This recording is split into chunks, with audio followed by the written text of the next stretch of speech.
On my birthday, my family kicked me out of the house, leaving me to fend for myself with no support. My folks kicked me out of the house on my birthday.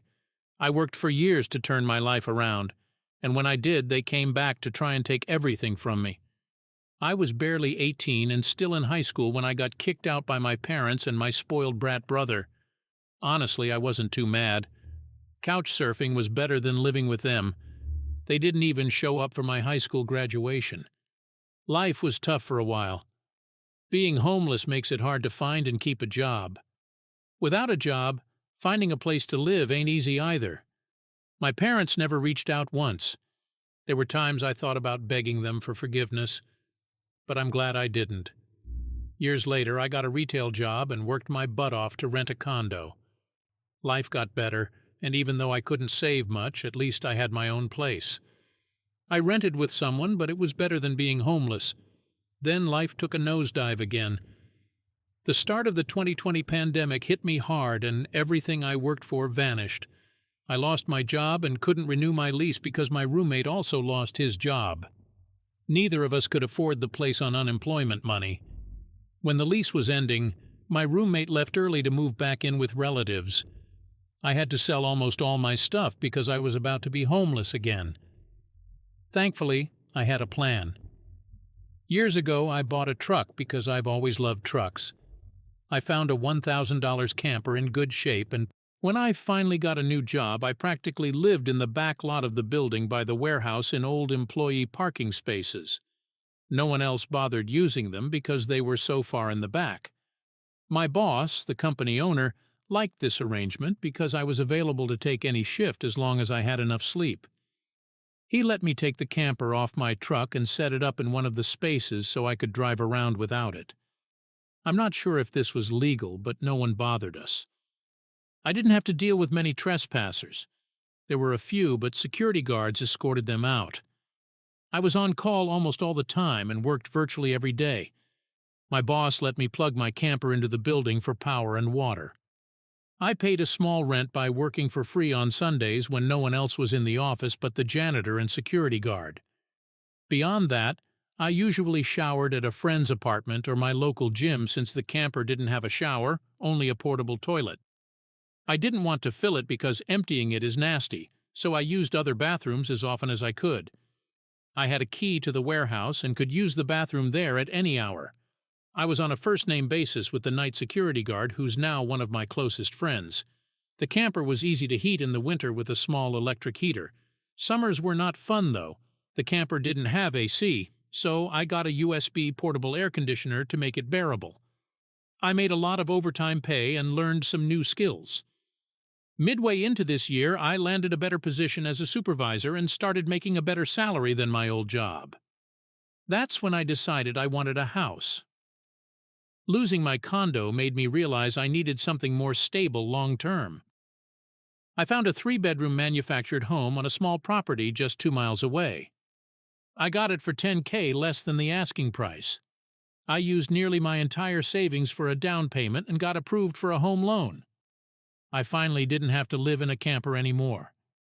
There was enough space for me to back my truck in behind the house and set the camper up in the backyard, so I put it there as its own little building in case I wanted to use it again.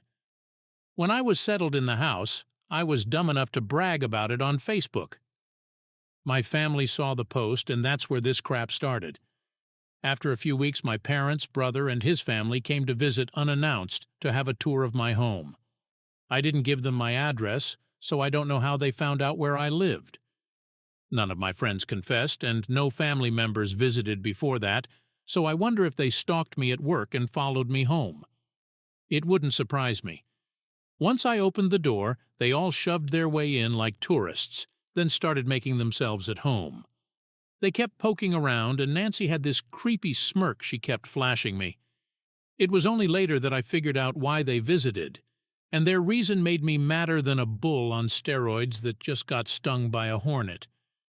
You see, my parents were always talking about how I've got so much extra space and it's too much for someone like me with no wife or kids. My brother kept saying there was more space than our parents' house and my house was closer to his job. Red flags all around. Eventually, my brother, let's call him Dave, asked to speak privately. Everyone else left the room and went to the front porch. That's when I realized they'd planned something. Dave said the house was too much for me alone, and I should let him move in with his family because Nancy was pregnant with kid number 4 and my house was closer to his job. He pointed out that I already have the camper, so I could live in that outside while they live in the main house. Dave never once offered rent. He's got a good job. He also talked about how there'd be changes and curfews and that I couldn't just walk in any time without notice. If it weren't my brother, I'd think the person I was talking to had lost their mind. But Dave lost his marbles long ago, thanks to our parents treating him like he was the center of the world. I tried to speak, but he kept talking over me like I had no say. No way in hell I'd rent my house or parts of my house to him. Other people maybe, just to pay the mortgage more easily, but not him or his nasty wife. I've heard of this kind of situation in videos and never thought I'd live it because I thought it was ludicrous. But my parents, brother, and Nancy fit the bill for a bunch of entitled crazies. I picked up my phone and started recording. Dave didn't care or notice and just sat there waving his arms, talking about why he needed my house. Then he acted like it was a done deal and tried to shake my hand. That's when I finally showed my backbone and said, "Hell no," loud enough that Dave stumbled back. I'd rarely raised my voice to him because I was punished by our parents, but this was my house, not theirs. My spine can shine here. I stood up and told him my house wasn't up for grabs. Acting like I'll let him move in just because they want it won't make it happen. I bought my house for me, and it's not my fault he keeps having more kids and has to live with our parents because he can't afford to move out. Dave got close to me without touching and said I didn't deserve the house and he needed a better place for his family. I laughed and said that was bullcrap because I worked hard to buy my house. Of course I deserved it. Dave started yelling that I have no wife or kids and don't need all the space, so I may as well give it to him. I said I'm not giving him anything, and he never offered to pay rent. If I let him move in, I'd still cover the entire mortgage on my own house without living in it. Then Dave said he shouldn't have to pay rent because his family comes first, and our parents said I was going to do this and that I will. I yelled as if their word was law or something and told Dave they didn't have the right to give my house to him. My parents and Nancy barged back in and surrounded me to force me to agree. There was a lot of fighting, but to sum it up, I heard "just do it for Dave" more times than I can remember. In the fight, I told them all they don't have a say in my life and to get out before I called the cops. Nancy screamed the loudest about being pregnant again, and I can't do this to her. I said I did nothing to her. She just assumed she could take from me like I'd allow it. I had no obligation to her or her family. Then I called her a stuck-up bitch who never respected me, so I don't care what she thinks or how many kids she has. I have no sympathy for her. She won't be living in my house. That made her angry enough to attack me. Dave held her back, kicking and screaming. She kept demanding he let her go. The phone I was holding recorded everything, so I held it up and said I was calling the cops if they didn't leave. My parents told Dave they were leaving, then my mother said I had a week to come to my senses. I told her I won't be and to not come back. Then I told Nancy my phone recorded everything, and if she tries anything, I'll have proof. I'll press charges for assault. She screamed at me and stormed out, crying with her face in her hands. My mother was the last out the door and said I better do this for Dave and Nancy. I responded by telling her I won't be. After I kicked my parents, brother, and Nancy out for trying to force me to hand over my house to my brother, I went to my social media and told the story to the whole family. It spread fast, but you won't find it now because it got deleted and I put my profile on private. I posted about it because I knew my family would try to twist the event to make me the villain. And I was right. But I had an hour to get started before them, and I had video evidence to back up my story.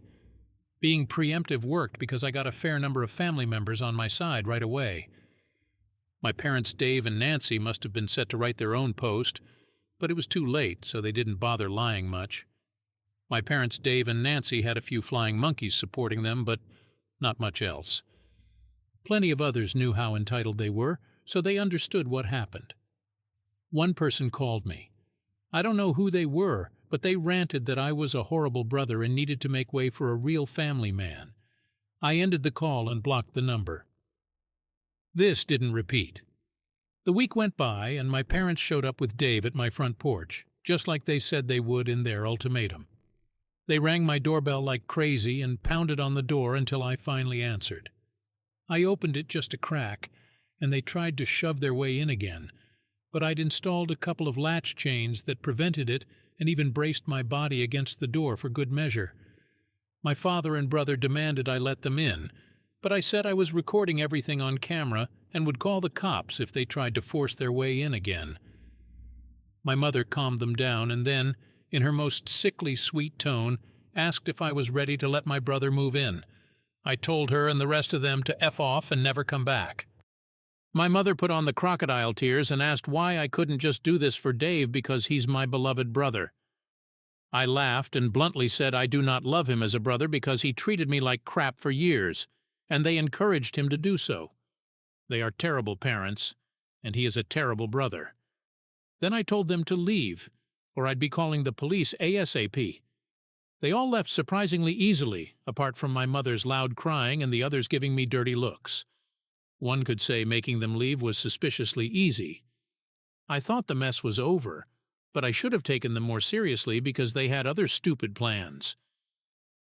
I came home later that week on Friday evening to find a moving truck and my brother's minivan parked in my driveway. It was Dave and his family moving stuff in. He just waved with a crap-eating grin. I was furious and told them to stop, but Nancy smugly said they were moving in.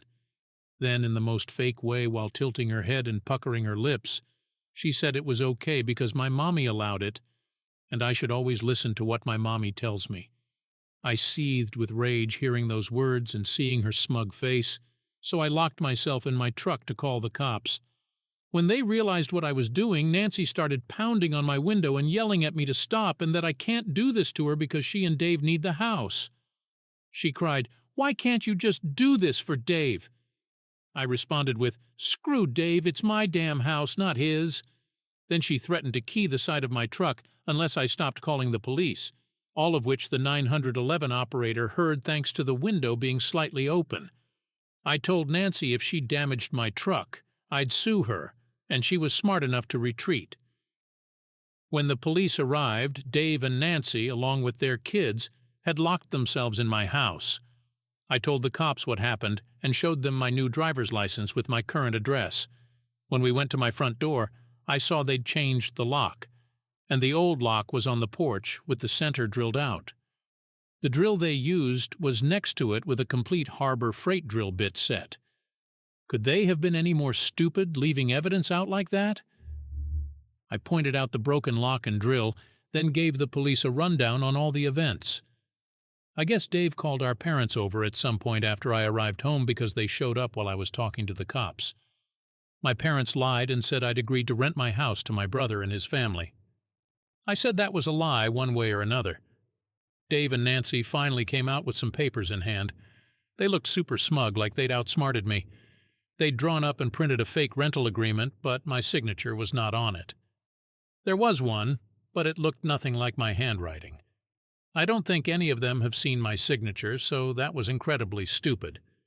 I told my parents and Dave that was blatant fraud, and if the cops investigated, they'd figure it out. I don't think going to jail in court would do them good. It could make Dave lose his job, which is his only means of providing for his family. I also said I would get a lawyer and sue for damages if anything of mine was lost, stolen, or broken. Dave went white and looked scared when I said all that, but my mother got between us and doubled down about how I should just do this for Dave and live in the damn camper so they can have a family home. I yelled if she thought it was such a good idea, she could do it for Dave herself and let Dave have her house instead. The cops separated my mother from me, and I said I wanted them all out right now, or I'd press charges. I shouted about how they drilled out my front door lock to break in. The lease papers were obvious fakes. They badly forged my signature, and I have recorded video of Nancy attacking me. Those are felonies I could screw their lives with if I wanted, and if they didn't leave, that's what I'd do. The only reason I hadn't already was for the sake of Dave's kids, so they have one chance to get the hell out. The moment my parents heard that, I think it clicked they couldn't force me to do it for Dave. My mother surrendered and said she'd end this. Then she went over to Nancy and spoke quietly for a minute while my father spoke to Dave. Nancy started loudly crying and ripping up the fake rental papers into tiny bits and tossing them like confetti, only to have an officer tell them to pick up the bits or he'd cite them for littering. Both of the cops had the "I don't get paid enough for this" looks. Dave had to start telling his kids to load their stuff back into the moving truck. The kids were all crying, and the eldest was sobbing he won't get his own room now. Nancy and Dave gathered their kids to make one last attempt to guilt me with the sad family routine. They all gathered together in a group hug while facing one direction. I swear I think they'd practiced it. All the kids had the same pleading look with quivering mouths. Nancy kept rubbing her pregnant belly and tilting her head to look like a sad puppy, and my brother just made the saddest face and said, "Please don't do this. We need to live here." But I didn't falter and told them to keep packing. All the kids and Nancy turned the crying up to 11, and Dave yelled, "Are you satisfied with yourself? You've denied us a home because you're too selfish to share and help out family." I ended up laughing like a maniac and retorting what he was trying to do was taking, not sharing, and no amount of crying will make me let his family move in because he's no brother of mine anymore. He's just an entitled asshole who thinks he can take whatever he wants from me, like when we were kids. Dave started F-bombing me until the cops told him to cool it, or he'd be in cuffs regardless if I wanted to press charges. He sucked in his lips and looked afraid and ticked off. I asked the cops if they could stick around until my parents, brother, and Nancy had left, and they said they had no intention of going anywhere until this was resolved. In the next few minutes, 2 cops became 4 as more drove in for whatever reason. That gave my parents extra incentive to get moving. I made Dave give me the keys to the new lock he put on my front door. He was reluctant to hand them over. Instead of handing them to me, he threw them down the street and into a storm drain while saying to go get them myself. But one of the cops scolded him and made him go get them. He had to pull the grate off to get at them, and he got dirty in the process. When he got the keys back, he grumbled and slammed them into my hand. I then told them all to leave and never come back. My mother said I'd be disowned for this as if that were some kind of threat to me, and I voiced that to them.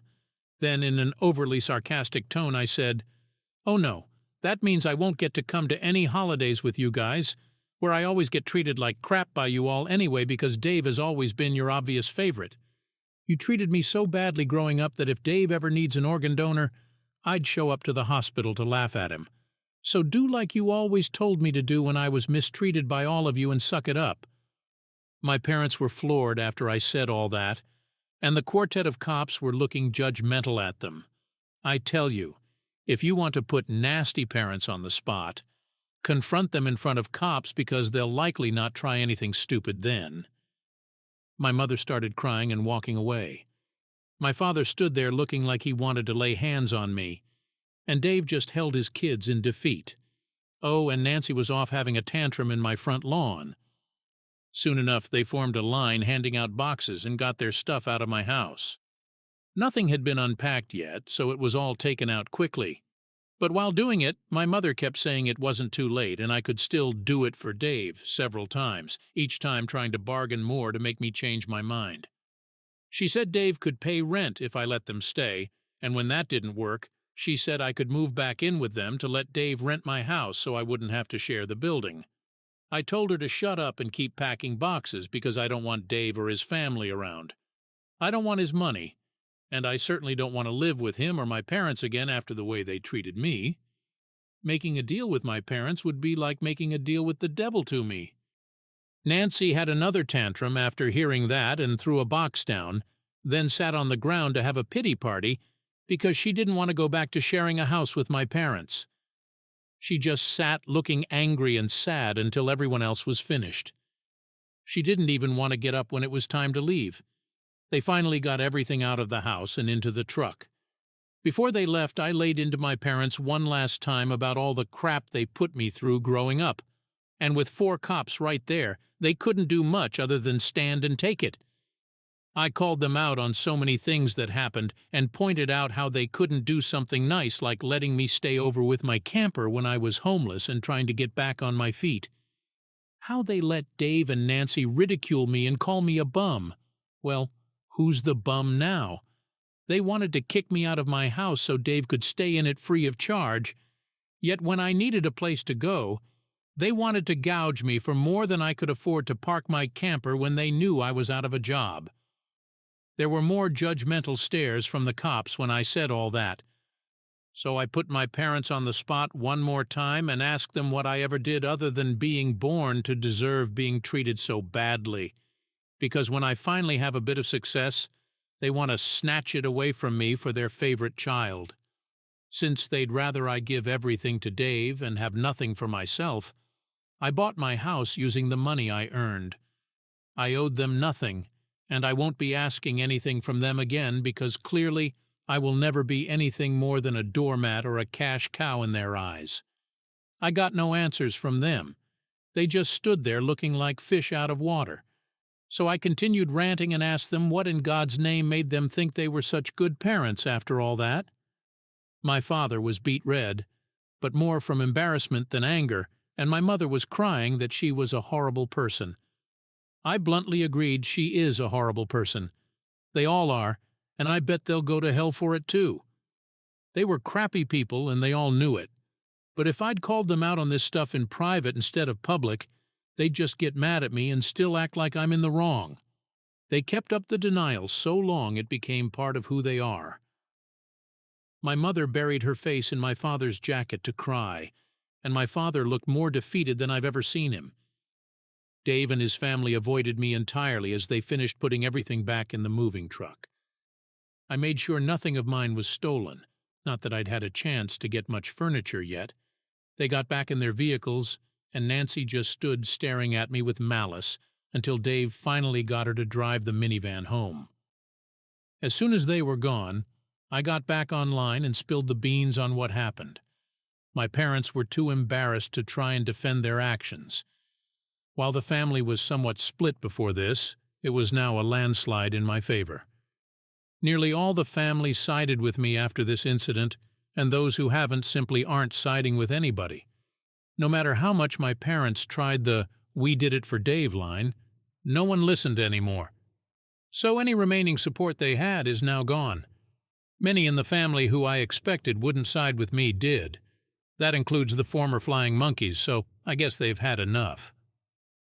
Around that time, I offered to host half the family next Christmas Eve in my new house. My parents weren't invited.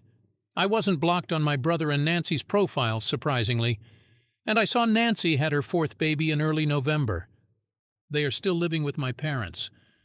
I'm sure they knew I was watching because Nancy kept making passive-aggressive posts every couple of weeks about not having enough space while living with my parents, probably to see if she could still guilt me. And I'm sure it's driving my mother and father up the wall because they aren't getting any peace and quiet in their old age with 3 young kids, a mentally unstable Nancy, my spoiled brother, and a newborn baby in the house. Perhaps they could move into a camper in their backyard and let Dave take over their house completely. They might get some peace then. Yeah, they could do that for Dave. After that whole mess with my family, I thought things would finally calm down. But I was wrong. My brother, let's call him Jim, and his bitchy wife, let's call her Karen, had more tricks up their sleeves. They didn't take no for an answer and kept trying to find ways to get back at me. A few weeks later, I got a call from a number I didn't recognize. When I answered, it was Jim. He started off all nice, asking how I was doing, but I knew there was a catch. Turns out he wanted to apologize and make amends. He said he wanted to meet up and talk things over. I wasn't born yesterday, so I told him no. I knew he was up to something, and I wasn't about to fall for it. A few days later, I noticed some of my stuff was missing from my front yard. My garden tools, a lawnmower, and even a few decorations were gone. I had a feeling it was Jim and Karen, but I couldn't prove it. I decided to set up some security cameras around my house to catch them in the act if they tried anything again. Sure enough, the next week I caught them on camera sneaking around my yard in the middle of the night. Jim was trying to pick the lock on my shed while Karen stood there with that smug look on her face. I called the cops right away and showed them the footage. Jim and Karen were arrested for trespassing and attempted theft. It felt good to finally have some proof of their shady behavior. But of course that didn't stop them. Karen, being the bitch she is, decided to take things to social media. She started posting all sorts of lies about me, saying I was abusive and had kicked them out of my house for no reason. She even went as far as to say I had stolen their stuff. The nerve of her. I had enough of their crap, so I decided to fight fire with fire.